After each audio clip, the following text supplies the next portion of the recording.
Hello, hey, sweet people. How you doing? My name's Foster. I'm an English teacher. I am the co-host of Inglês, no Rádio. Welcome to another episode. As always, I am here with... Who am I here with? Alexia. Hey, Alexia, how are you doing today? I am doing great. What about you? I'm doing just fine. I can't complain. Awesome. So let's get right into it. Yeah, I just want to make sure that you know that sweet people, when you say sweet people, is a copycat for my dad. Okay, so two things. This week on the show, we're talking about different expressions. Yesterday, we talked about expressions with animals. So we learned about the phrase copycat, just in case you didn't listen to the show yesterday. Secondly, you can't say you're being a copycat from my dad. You could say you're copying my dad. You're a copycat. Yeah, you could say you're a copycat. And finally, yes, I'm probably copying your dad, but honestly, I was copying the tallest man on earth. But both ways, I am being a copycat. You are correct. Okay, so today we are still talking about expressions, and I think that we are going to change the subject, right? Yeah. It's not animals anymore. So yesterday we talked about fun expressions that have to do with animals. Today we are talking about common expressions that we use in English all the time that are connected to the body. Ooh. How does that sound? Sounds interesting. Okay, so yesterday Alexia was pretty much 100% with all of the expressions. Hey, 100% pretty much? No, 100. Okay, we'll see how you do today. Not 100. So first expression today, Alexia. We have the expression to be nosy or a nosy person. Yeah. Do you understand this? Yes, it's when someone wants to know everything about the situation, but in a bad way, like curioso, but in a bad way. Why are you being so nosy about this? Exactly. Yeah. Do you have a good translation for this in Portuguese? I'm trying to think. Of course we do, but of course I can't think right now, but... I think I have a good one. It's not like fofoqueiro. It's not that. No, I think you would say metido or No. intrometido. Intrometido. There we go. Intrometido. Yeah. Intrometido. Yeah. Exactly. So someone that is nosy, like Alexia said, they're curious, but not in a good way. Like they are involved in things, asking you questions about things that maybe are a little bit private for you.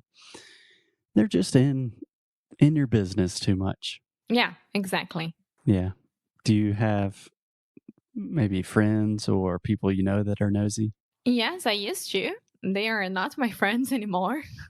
Okay, that's all fair my enough. Friends are not nosy at all. They know their limits. I know my limits about their personal stuff. So that's why we call them friends. Exactly. Now, colegas and conhecidos is different. So coworkers and acquaintances. Yes. Do you want to say that with me? Coworkers? Coworkers. And acquaintances. Acquaintances. But peraí, co-workers, it's not co-worker, like colleague, like it's someone, yeah, okay, it's the same. Yeah, a coworker and a colleague is the same thing for us. Yeah, it's the same. Yeah, to be honest, colleague sounds quite formal for me, and coworker is just someone that you work with. Mm-hmm. But yeah, nosy is almost always a negative thing.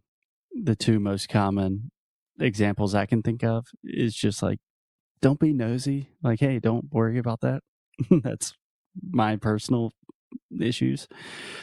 Or, like, oh, that person's very nosy. Like, that person, you need to keep some secrets with them. Yeah.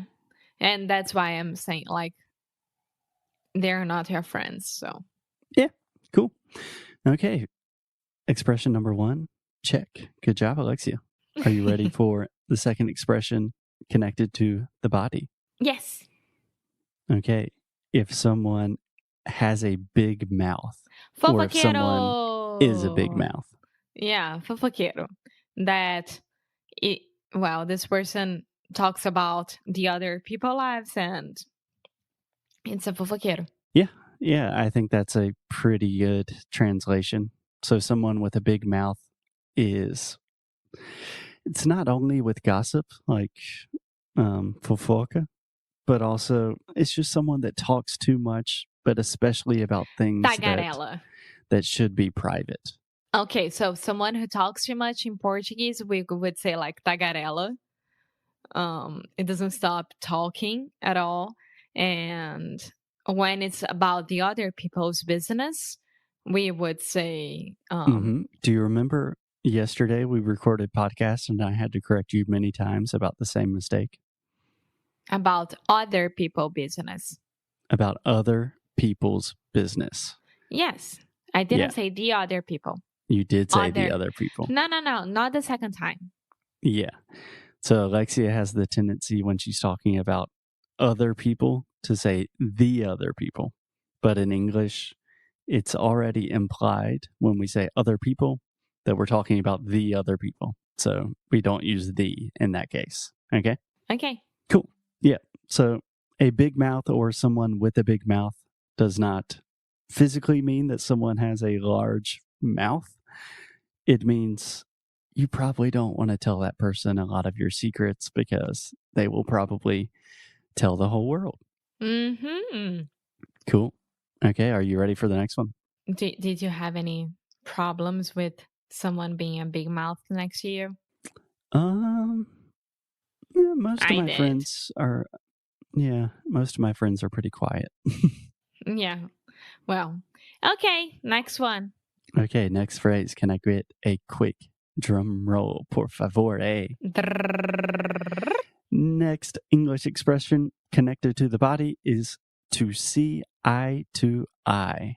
Yeah, when you don't see eye to someone, is that you can't agree with this person on that subject, for example, or about everything about that person as well. Exactly. And when you see eye to eye, is the opposite, is that you agree with everything. That is perfect. So can you give me a real life example?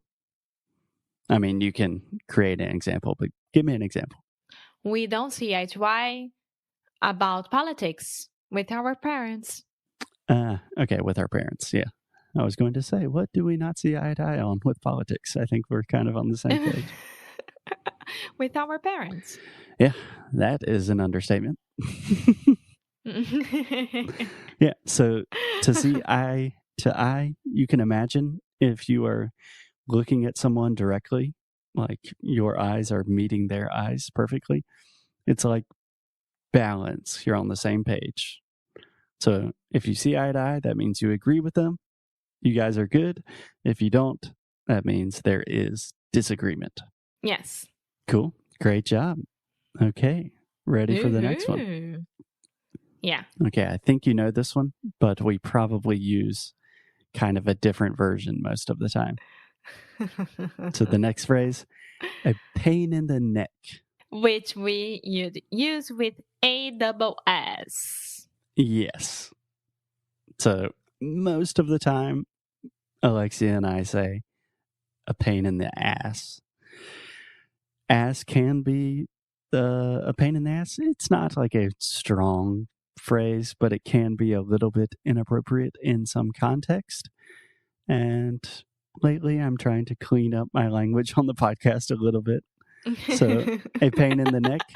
After the worksheets, you've been doing this. Yeah, doing all of the worksheets, I recognized how many times I was cursing on the show, and some people have asked me to tone it down a little bit, so I'm trying. Okay. Cool. So pain in the neck is like, oh my God, that person's such a pain in the neck, pain in the ass. Or it's like, I'm struggling to deal with that person. She's too annoying. Exactly. And you can use it as a noun, just like you did, and say that person's such a pain in the neck. Or you can use it as an adjective to describe a situation. Like, this project is such a pain in the neck. Yeah. Yeah. Cool. Awesome. Next one. Yes, I'm getting 100% by now. Let's go. You're 100%, and I'm pretty sure you will continue that trend here. The next phrase we have is to be or to have a sweet tooth. That's me. That's Alexia. The description about it's like Alexia Souza from Brazil and now living in Portugal. Yeah, if you look up a sweet tooth in the dictionary, there's a picture of Alexia with some chocolate in her mouth. A cute picture with brigadeiros or donuts or something like that. So a sweet Alexia, tooth. Cappuccino. Can you? I know you understand this one, so can you describe this to me in English before you give the Portuguese translation? I was trying to. Okay, I was just making sure. So, sweet tooth is like, okay, Foster, when he was here with us before coronavirus, he became a huge sweet tooth because of me. Okay, debatable, but explain what you mean. You told me that. Is that you were eating more desserts or more candies or sweet stuff more often. Yeah, exactly. So a sweet tooth is simply someone that really loves to eat sweets, sweet things. And do you know how we say that in Portuguese? I do, but it is escaping my mind at the moment. Give me 1 second. Give me a... It's an animal. Not an animal. It's a bug. Is it a bug? Formigão. Formiguinha. Formiguinha. Ah. Essa é uma formiga. Essa é uma formiguinha. Formigão. Is formiga a bug? Ant. I know, amor. But is it a... As formigas são o quê? Oh, are you asking, is an ant São inseto. technically also considered a bug? É um inseto, não é? You are asking the wrong person. Okay, our last bodily expression for today, Alexia. This is one that I have used with you before, and I'm not completely sure if you understand it. So our last expression today is to play it by ear. Yeah, the only thing that I think that I'm gonna pass this one, but the only thing that it comes on my mind when you say that to like play by ear. Okay, so you can say the only thing that comes to mind. Yeah. Yeah, that's a great phrase, to come to mind. Yeah, the only thing that occurs to me. Yeah. Okay, kind of. So let me give you an example and we'll see if that helps. Or, wait, can I try? Sure. Let's think. For example, when you are playing piano and you listen to a song and you're playing it by ear without reading the lyrics or the notes. Exactly. So, ok, então tá, tocando pelo ouvido, exatamente. It's the same in Portuguese. Okay, so that is correct, but I do have to add one thing.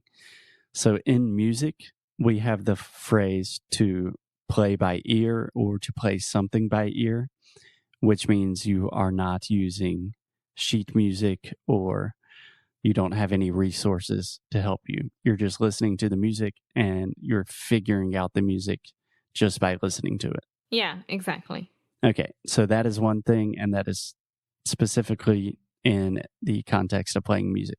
Okay? Uh-huh. But in everyday conversation, we can also say to play it by ear. And it's a very similar idea, but it's a little bit different. So, for example, if I say, so earlier this morning, Alexa, you asked me, hey, what time are you going to meet with your friend John? And I said, I don't know. We're just going to play it by ear. Do you understand that? Yeah, see how it goes. Just follow the flow. Exactly. To go with the flow. We're not really going to make plans.